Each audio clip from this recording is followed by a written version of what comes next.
There is an endless sea of podcasts about entrepreneurship. Talking about it, but not living it.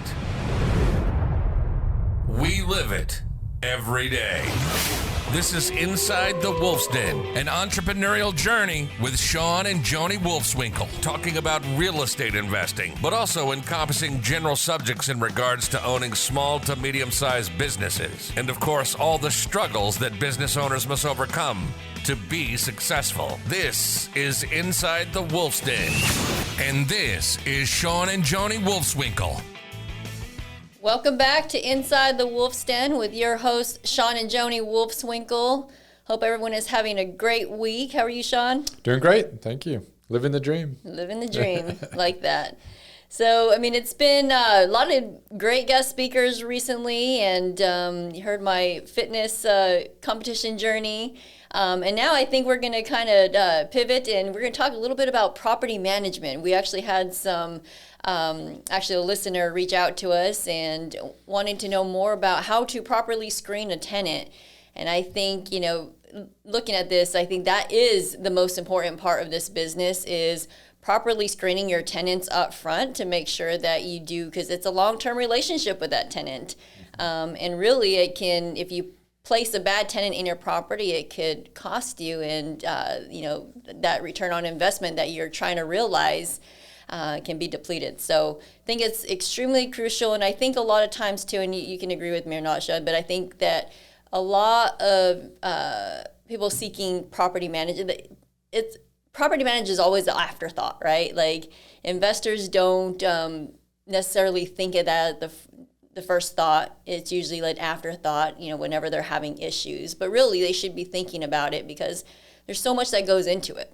Yeah, I think there's two different mindsets. There's people that are, take this more of a professional approach, and yes, they look for a property man. That's their, they're building it. They're buying assets. They understand there's cost to it, and there's investments. And then there's the other side that, hey, I've owned a house. I can do this. I can rent a house, and then, oh shoot, I put the wrong tenant in there. Now I'm out of luck and I need help. Right. And then they come to you. But yeah, there's two different sides to it. But I think, for the listeners' sake, they were in all that we've gone through in the last 18 months, I think, they were just concerned, they have a small portfolio. They were just like, hey, how do you, on your guys' size or scale, how do you manage and how do you properly screen a tenant so we're putting the right people in these homes so that they won't get stuck if they're in a, we have an office in New Mexico, which still has the eviction moratorium there as a state level, not on a federal level, but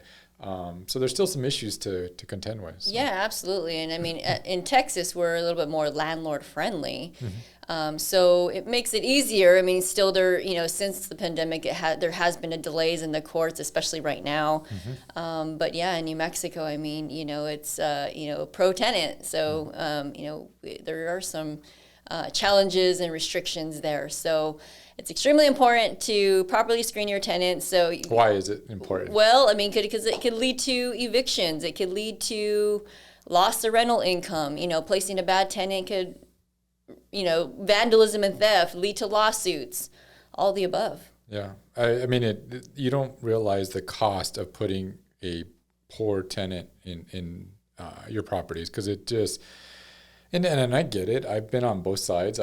You and I are investors, and I usually handle a lot of sometimes more of our personal rental portfolio mm-hmm. and see some of that. And I mean, there was a time it's like, they can breathe. Just put them in they can fog a mirror.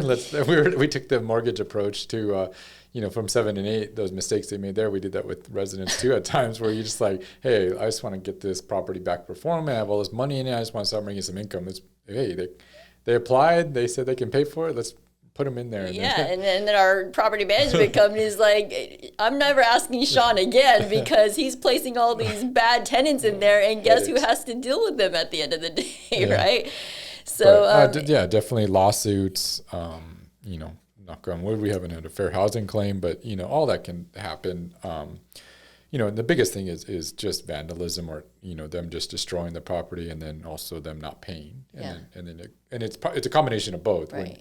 When you get a really poor one, it's they not only damage the property, but they also don't pay for a long period of time, and then you have to evict them. So you just compound, the cost. Right. And I think a lot of individuals, they don't mean to, place the wrong tenant or, look for that. But I think a lot of times just naturally, because you even said it yourself, that, we go off emotions. You feel bad for a friend that wants to rent the place, and then, your friend stops paying rent, or, family member. Yeah. It's you run it off emotion instead of running it off, business. It's a business. You should treat it like a business, and run them. So I think the first point is that they need to develop a clear process and procedure. Even if you're you're self-managing and you have maybe one or even five or whatever it is, your personal portfolio, and you're self-managing, I think you should have a clearly documented process of how you're going to screen that tenant. Right. And it just take the emotions out of it. And just have, okay, I'm going to do a credit check, I'm going to do a background check, I'm going to do and have your criteria for what you will approve and what you won't, and you got to stick to that. And just then it's no as long as it doesn't violate any fair housing or discrimination, that's your outline that you follow, and that's what you stick to. Right. So, right. Yep.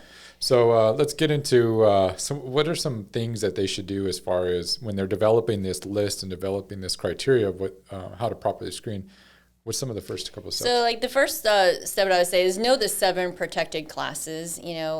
Race, color, religion, sex, disability, familial status, national origin. You need to know all those because you can't discriminate based on those. So, I mean, even if we get owners that come to us and they'll be like, well, it's amazing what it's amazing what you hear, even in today, and you guys get it, and everybody, you hear it on social media, everywhere else, you see it, you understand where we're getting at. Like, they'll ask us to do stuff like that, and it's like, well, don't rent to this, type of person, or don't. It's like, no, I can't even have this conversation with no. Yeah. And, but it's amazing what they'll ask, and it's like, you can't do that in today's environment, especially. I mean, one lawsuit can, just cripple your business and put you out of business. So don't be the one to, be that example. So know the 7 protected classes.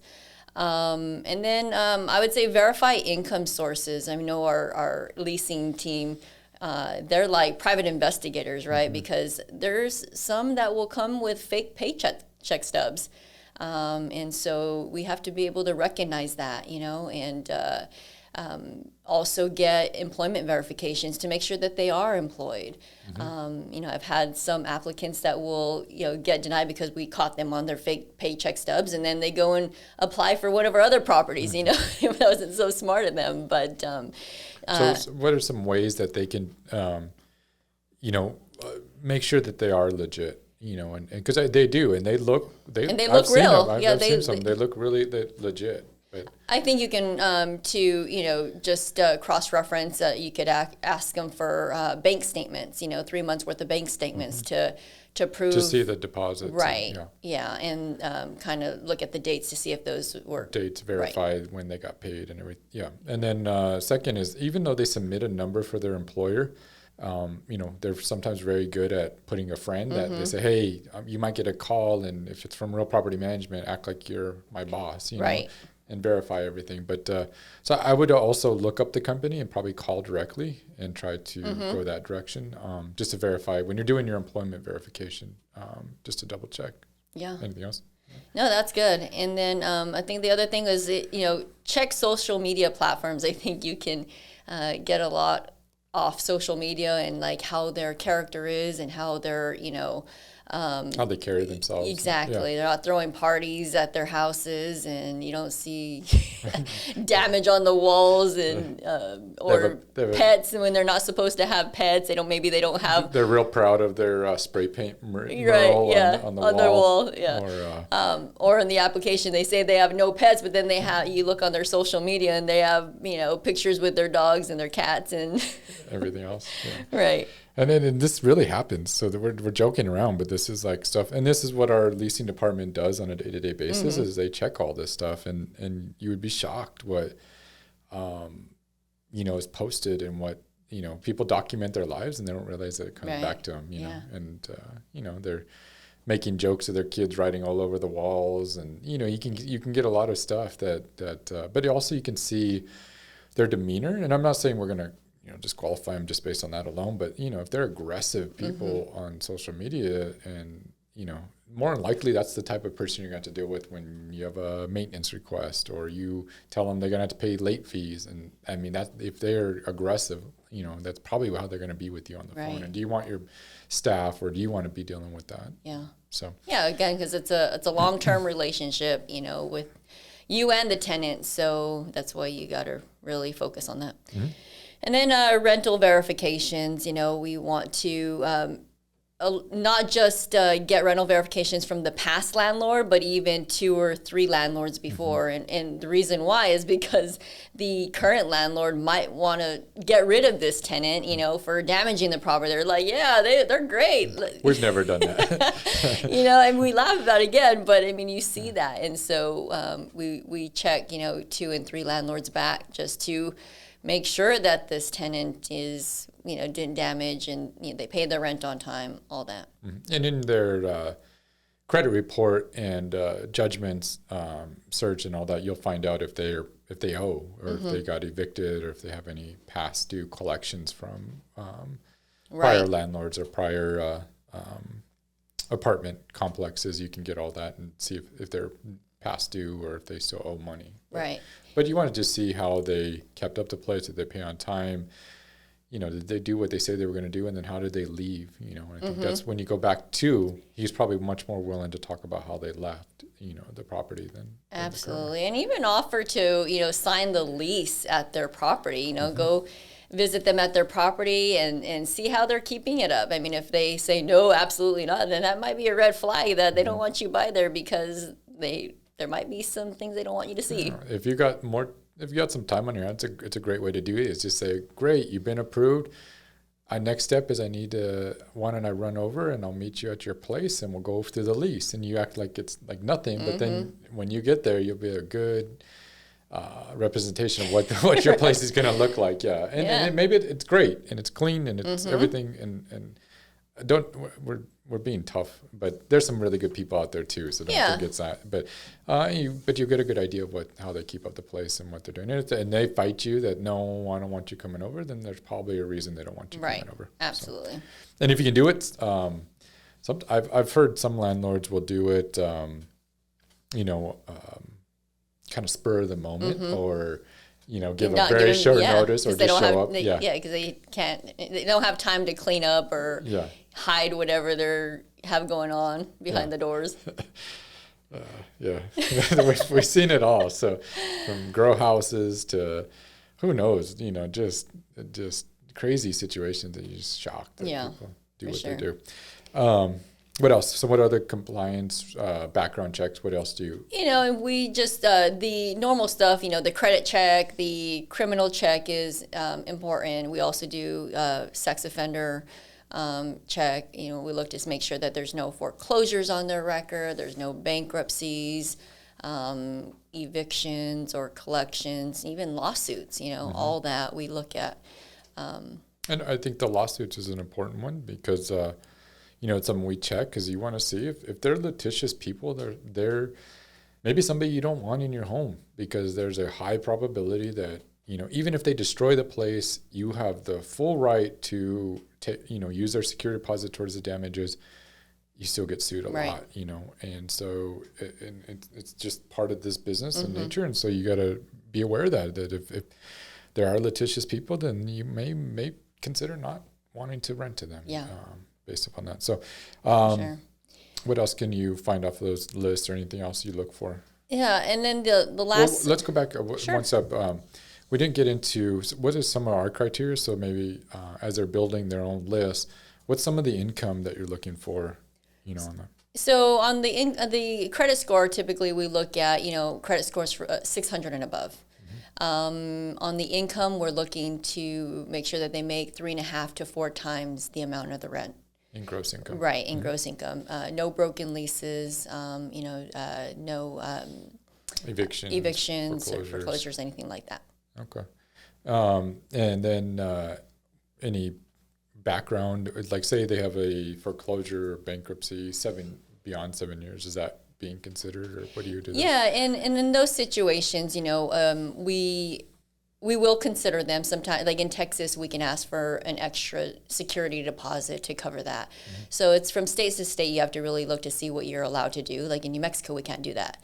Mm-hmm. But yeah, I mean, we will if we can get verifications from their current landlord that they kept it up and they paid rent on time and they haven't had any issues, within the last 5 years or so, then yeah, we will consider them. But of course, we'll get with the owner to make sure that they're okay with that.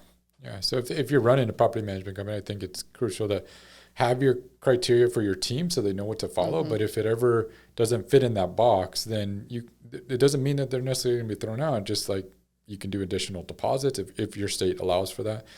Sometimes you can do first and last months if you can't do a double deposit or a triple deposit. But then you can also just get with the owner and just see if let the owner decide. He may say, you know what, everything else checks out. I understand they had this ding, but we've all had then there, right. Or they may say, you know what, I'm bleeding money so bad right now. I just need somebody to get in, and that's their decision. That's their decision, absolutely. They put it on them. Yeah. And then the last is pet screening, right? This is so this is, I'm sure a lot of our listeners have never heard of this before, but there is actually a third-party company that we use that does all of our pet screening. And it's the thing right now where, applicants will submit their application saying that they have an emotional support animal. And, there's only so much that we can, ask for because we don't want to, discriminate based on the protected classes, right? And same thing with you guys, So this pet screening company will actually verify to make sure that the applicant does have a legitimate, service emotional support animal. They'll even go and make sure that they have a doctor's note, stating that they need that, because anybody truthfully can register their emotional support animal online and say they have one, right?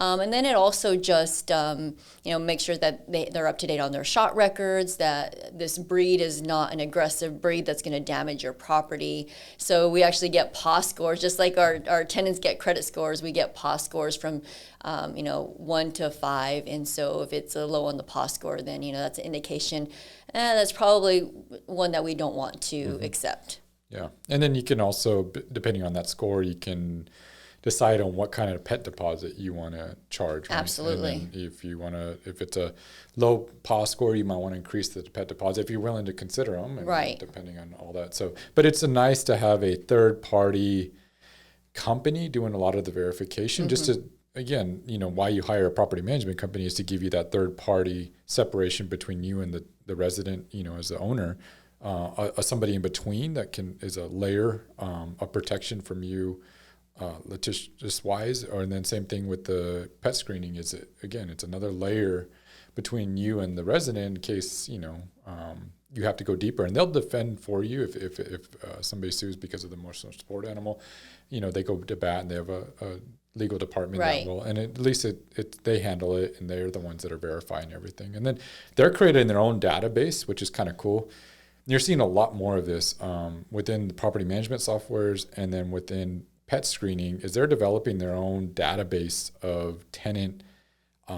So the same tenant might have applied with ABC Property Management, right? And then now 2 years later they're coming to you and right. applying. Well, they got that track record or that all the info on that tenant from prior, and so you're starting to see a lot more where they're compiling the databases and seeing, okay, did they leave a balance, with this property management right. company? Did they have pets then, but they're not now? All these little things that we're starting to get data on people, so you can make better decisions, with tenants and better, if they're hiding something, at least it's going to come out. Right, and they're signing when they sign the lease agreement as well, and also signing up for the pet screening. So if they say that they don't have a pet, they're signing saying that they don't have a pet. So that way, if our inspectors go out there, because we do semi-annual inspections, to confirm that the tenants are complying with their lease and whatnot. And if our inspector goes out there and sees a pet, we can look at their records to see, okay, like, did they say that they had a pet or not? And so it's just, if we had ever had to evict based on that, we have the documentation. And in our company, what are we doing as far as pet? We're doing a pet deposit and pet rent, correct? Correct, yes. And that's pretty standard in the industry is, you ask for a pet deposit and then on top of that, you get pet rent as well. And then the pet deposit is non-refundable, is that correct? Typically 50% of it is non-refundable at the end of the lease. Cool.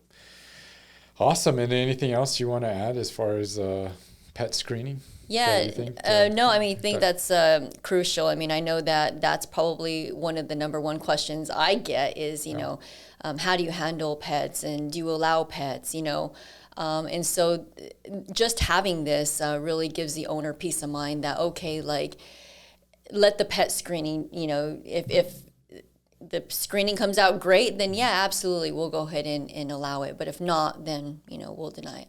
Yeah.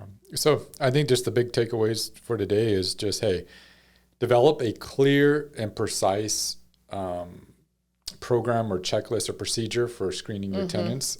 Follow it to the T. Teach your staff how to follow it and what criteria, what fits in the box. If it doesn't have protocol and procedures for, okay, if it doesn't fit in this box, do we just deny, or is there additional steps maybe to take additional verification or additional deposits, or how do you handle that? And then follow through. Like, just, it's crucial. So this is as investors, we're spending so much money on these houses, and we spend a lot of time and energy and in materials we pick and color schemes and making our properties look nice. So why don't skip out on the screening of a tenant, up front. Make sure that you are, take your time and make sure that you're putting in solid candidates. And trust me, even if everything checks out in the boxes, you're still going to have a couple in this business that are going to slip through the cracks, and life happens and their life gets turned upside down. They're still going to end up some problems down the road. But for the most part, you can protect yourself by really spending the time on this process or this step in leasing a property, by properly screening them to protect your asset and see fruits of your labor down the road, and help you build wealth, because it's such a crucial part of I mean, you don't want turnover from year to year as well. So that's a good step to watch is do they move right every year, because that might be something you consider, like, hey, they're just looking for the fixed up nice, or in our case, new construction home, but then after a year of wear and tear on it, they're gone. Exactly. So yeah. And I mean, this is also, if you're vetting a property management company and hire one, these are great questions to ask them as well. Like, how do you screen your tenants? Give me the process, because if they don't have a clearly defined process, then that's probably an indication that's not a good property management company to go with. Good idea. That's awesome. Awesome. Well, I hope that helped. I hope that answered the listeners' questions on that, and good luck to all of you on your vetting your residents and for your rental properties. And if you have questions or looking to have us answered on the show, please submit it to info@thewolfsden.com. We'd be happy to answer those. Inside the Wolfsden.com. Sorry, info@insidethewolfsden.com. And we'll be happy to answer those. And we hope you're adding value to you guys' life, and have a great rest of the week. See you guys. You've been listening to Inside the Wolf's Den, an entrepreneurial journey with Shawn and Joni Wolfswinkle. Tons of entrepreneurial podcasts are out there, talking. But Joni and Shawn are living it every single day. Their portfolio now includes many franchises and medium-sized businesses. We talk about the trials and motivators of successfully running a business. Join us again soon for another podcast. But until then, reach out on the website at InsideTheWolfsDen.com, on Facebook at Inside the Wolf's Den, on Instagram at Inside the Wolf Den. We'll see you again soon. This is Inside the Wolf's Den. We'll see you next time.